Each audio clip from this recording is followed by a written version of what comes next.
kandhang ngedeng-ngedengi bangun Kulon Progo. Lah iya ya paling kudu ngono kuwi Pak Ne.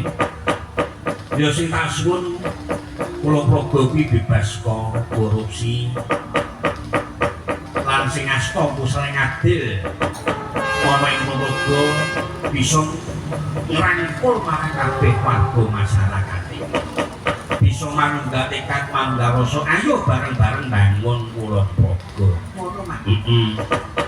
Ono kuwi Pak Ne. Sindene ana pira? Sindene ana 5. Sing nang kuwi sapa nang kuwi Okta kuwi saka Bantul.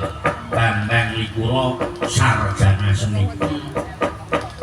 Yo tiwane Okta kuwi sapa? Kuwi Mbak Afifah kuwi saka Gunung Kidul. Oh, iya. Apa jenenge calon sarjana seni. Nek Okta mau isih sekolah durung sarjana.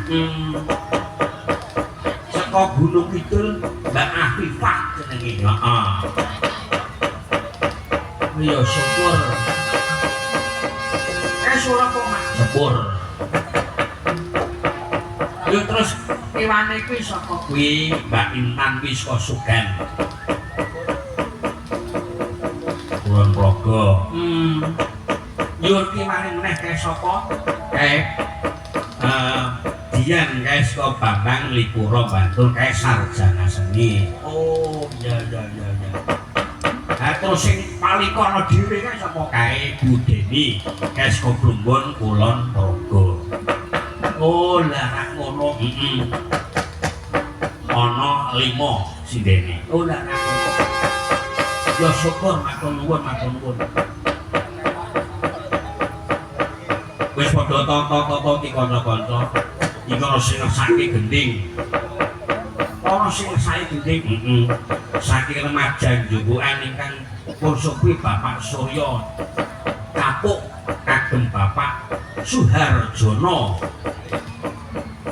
Pedro wonten Rata Kenanga Pak Sudadmika wonten ing Surabaya Subenyimak wis waes matur nuwun. Kowe ngomong apa ae? Krungu apa ora kowe? Ora. Rapane krungu bareng karo bel sepur berarti. Mula dijereng kupinge. Arep minangani pamundhutan sing endi sik? Langgam binangune sik. Oh iya.